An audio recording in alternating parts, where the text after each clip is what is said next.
Development company, David? She watched the threats land, saw them calculate costs and benefits like the business people they'd become. When had they stopped being her children and become shareholders in her life? "Give me until the end of the week," Michael said finally.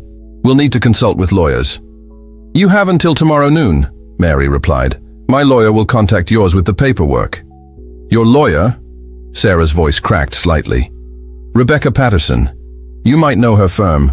They specialize in elder rights cases. They're quite famous for winning." The meeting ended shortly after, her children filing out with stunned expressions. Only David lingered. "The development project," he said quietly. "It wasn't just about money. I thought if it succeeded, you'd be proud." Mary felt the old maternal instinct to comfort him, to say of course she was proud. But that wasn't the whole truth anymore. "I was already proud of you," she said instead. "I just wanted to be your mother, not your investment opportunity." That evening, Mrs. Patterson brought soup again.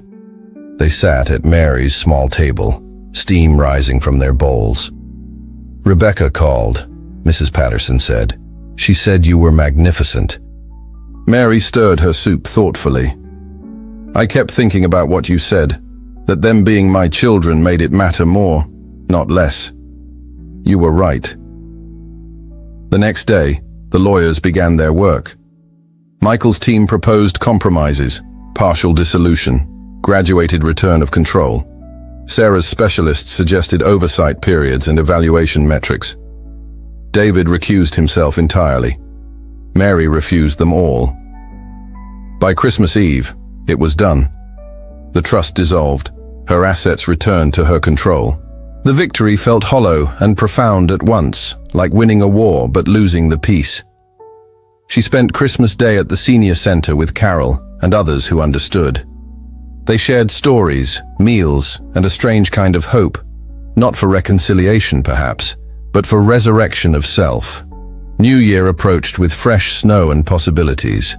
Mary began looking for a new apartment, something she chose for herself. She joined the Senior Center's advisory board, bringing her teaching experience to their education programs.